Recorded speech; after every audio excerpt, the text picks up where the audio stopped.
Welcome to join us at Speak Fluent English Lab, where learning to speak fluent English feels simple and fun. Hi everyone, I'm Lena. And I'm David. Today we're tackling one of those moments that makes everyone panic: how to disagree in English without sounding rude. You know that situation where your boss says, "Let's double our workload," and inside you're screaming, "No way!" but your face smiles politely? Or when your friend insists, pineapple belongs on pizza, and you suddenly forget all your vocabulary. We've all been there. But here's the secret. Native speakers disagree all the time. They just do it gracefully. And by the end of today's episode, you'll know how to do it too. Calm, polite, and powerful.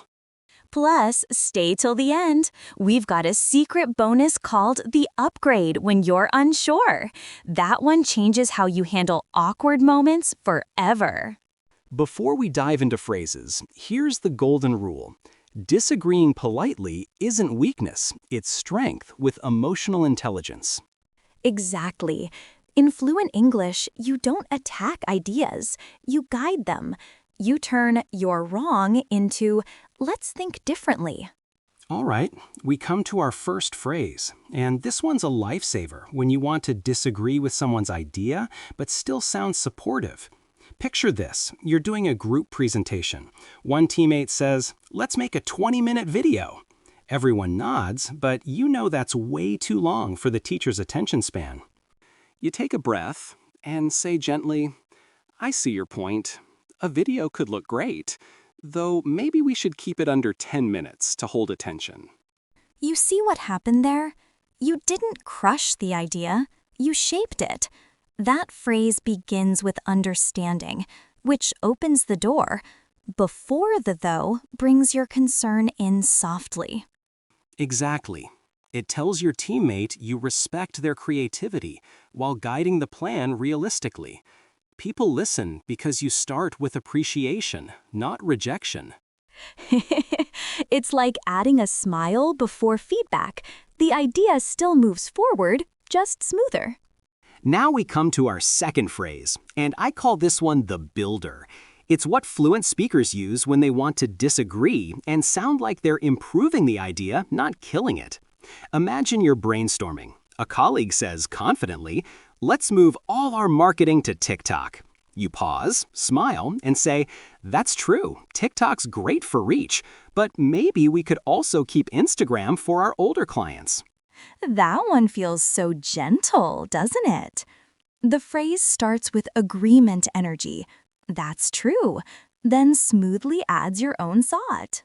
Psychologically, the words, "but maybe we could also," turn conflict into collaboration.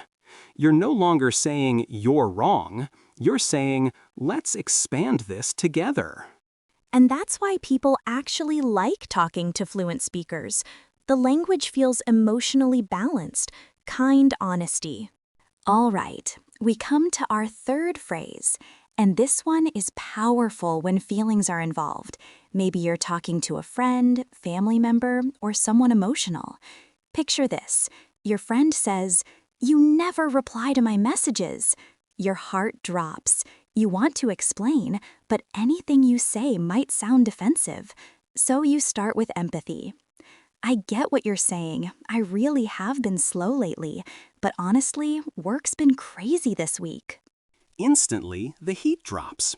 You've shown you understand the feeling before you explain your side.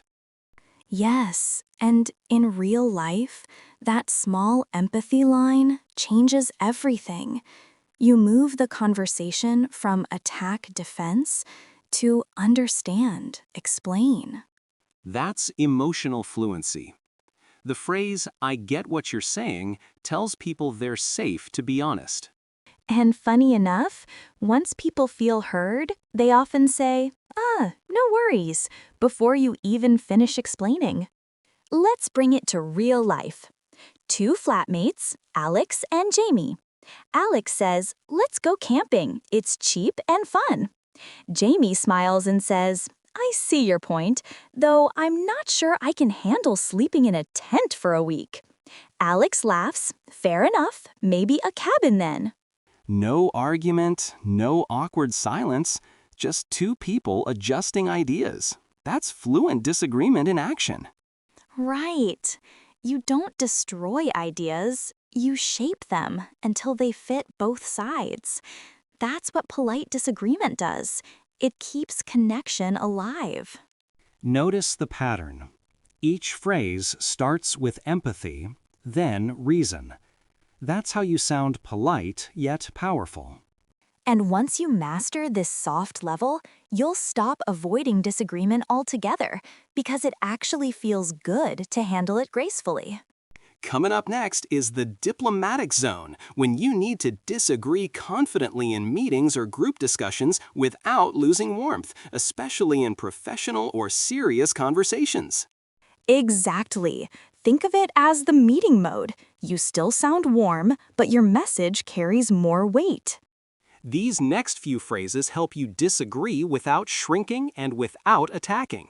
You stay calm, fluent, and respected.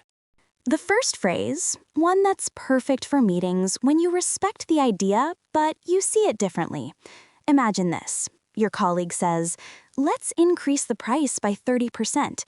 You know it's risky, but you don't want to shoot it down. You smile, nod, and say, "That's an interesting point. I'd look at it slightly differently." Smooth, isn't it? That opening line instantly shows maturity. It says, I've listened, I have my own view, and I'm not here to fight. And psychologically, it sounds intellectual rather than emotional. You're positioning yourself as a calm thinker, not a challenger. The tone here is everything. Keep your voice even, not defensive. When you deliver it gently, it becomes a door opener, not a punchline. Here's how it might play out, colleague. Let's raise the price by 30%. You, that's an interesting point. I'd look at it slightly differently. Maybe we could start with a smaller test first. Colleague, good idea. A pilot run could work. See, you guided the conversation instead of blocking it. Now we come to the next phrase, and this one's for when you disagree with your boss or someone senior. You can't just say, no, that's wrong, but you still need to make your voice heard. Imagine your manager says, we'll skip the testing phase. You keep your tone steady and say, I completely see the value of saving time, though I'm thinking about how we can protect quality at the same time. Perhaps we could test the most critical parts first. Brilliant! You see what that did? You didn't reject them. You reframed their decision as something worth reconsidering. The phrase, I completely see the value, builds emotional safety. It tells your manager, I respect your judgment. And the second half, perhaps, is a soft invitation to rethink. It's not argumentative, it's reflective. Here's the emotional trick. When you use gentle doubt language like, I'm thinking, or perhaps people lean forward instead of pushing back. Real-life example, boss. Let's go live with this today. I completely understand where you're coming from. I just wonder if giving it one more test could save time later. Boss? Fair enough. Let's give it another day. That's how fluent disagreement earns respect instead of resistance. All right, we're moving to a higher level now. This next one's for moments when you must be firm, when politeness alone isn't enough. Picture a meeting where everyone's nodding, but the plan clearly won't work. You take a breath, steady your tone, and say, I'm afraid I completely disagree on that. Notice, it's direct but not aggressive. The phrase, I'm afraid, softens the blow. It's a polite cushion. Right. You're showing confidence and respect in one line. In real life, that phrase often earns quiet attention. People stop and actually listen. And when you add a reason afterward, it sounds even stronger. I'm afraid I completely disagree on that. The data from last quarter tells a different story. Exactly. Facts plus calm tone equals power. You're not attacking a person, you're defending logic. Here's how it sounds in the wild. Team member, we should spend half the budget on ads immediately. You, I'm afraid I completely disagree on that. The market's shifting this month, and we'd risk wasting it. Team member, I didn't think of that. Smooth, firm, professional. Picture this: a boardroom of 5 people, serious faces, coffee mugs half full. David here is presenting, and I, as his colleague, interrupt gently. David, that's an interesting point. I'd look at it slightly differently. He smiles, nods, and says, go ahead. We talk it through, agree on a new approach, and the team claps. True story, and you didn't make me feel embarrassed. That's the beauty of fluent disagreement. No one loses face, but the truth still wins. Here's what we've just done. We climbed from polite to powerful. We began with understanding, moved through curiosity, and ended with confident honesty. And that's what being fluent really means: not avoiding disagreement, but managing it gracefully. Coming up next is our bonus section, the upgrade when you're unsure. It's for those tricky moments when you half agree, half doubt, and you want to sound natural, not robotic. So, we've climbed from polite to powerful, but what about those in-between moments?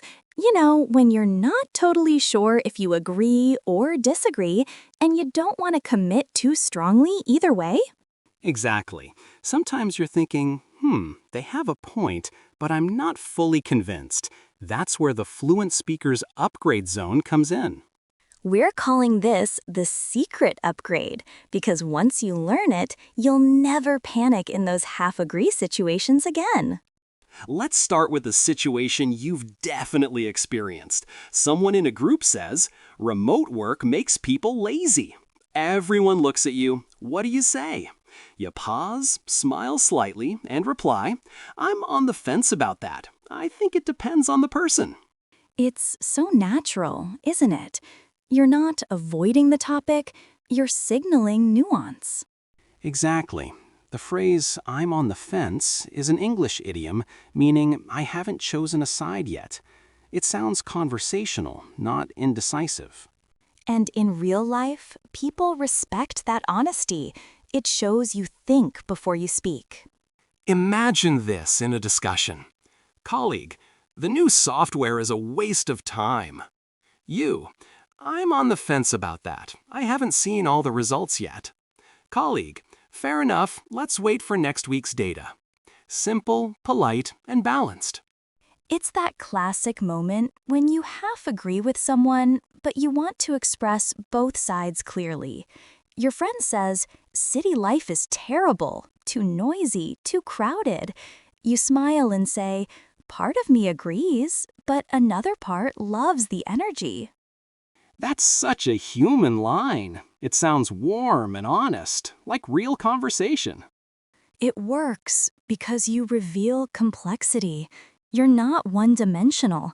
That's the kind of emotional authenticity that fluent speakers show naturally. Right, and it's the opposite of textbook English. You're showing emotion, not formula. Picture this: 2 colleagues having coffee. One says, working from home ruins motivation. The other replies, part of me agrees, but another part enjoys the quiet focus. That tone, half agreement, half opinion, sounds perfectly fluent. Here's our final one. For when you need time to process or you're genuinely unsure, someone asks for your opinion. Do you think this plan will work? You say, that's a good question. I haven't thought of it that way. It buys you space gracefully. Right. Instead of freezing or saying, I don't know, you sound engaged and reflective. And in real life, that phrase often leads the other person to explain more, which gives you time to think and respond better. Example. Teammate. Should we cancel the project? You. That's a good question. I haven't thought of it that way. What's making you feel that? See? You've turned pressure into conversation. Let's picture a dinner table debate. Someone says, social media is destroying society. You take a sip of water, smile, and reply, I'm on the fence about that. It definitely has downsides, but it's also brought people together. Everyone nods, conversation continues, no tension. That's the fluent speaker's power. You can disagree without dividing. Exactly. You keep things real, respectful, and relaxed. That's what people remember. Not the argument, but the tone. So, we've climbed from polite to powerful, and now you've got your upgrade zone for everything in between. Soft disagreement, diplomatic honesty, confident pushback, and flexible replies. 4 levels of fluent communication. Remember, it's not about perfect grammar. It's about emotional rhythm. Speak with warmth, curiosity, and calm, and people will listen. And don't forget, practice these in real life. Try 1 or 2 this week, especially when you feel nervous to disagree. Don't worry if you forget something today. Rewatch, pick 2 or 3 phrases. Use them daily. Your English will improve naturally. Thanks for joining us at Speak Fluent English Lab. Simple tips, fluent English. See you next time.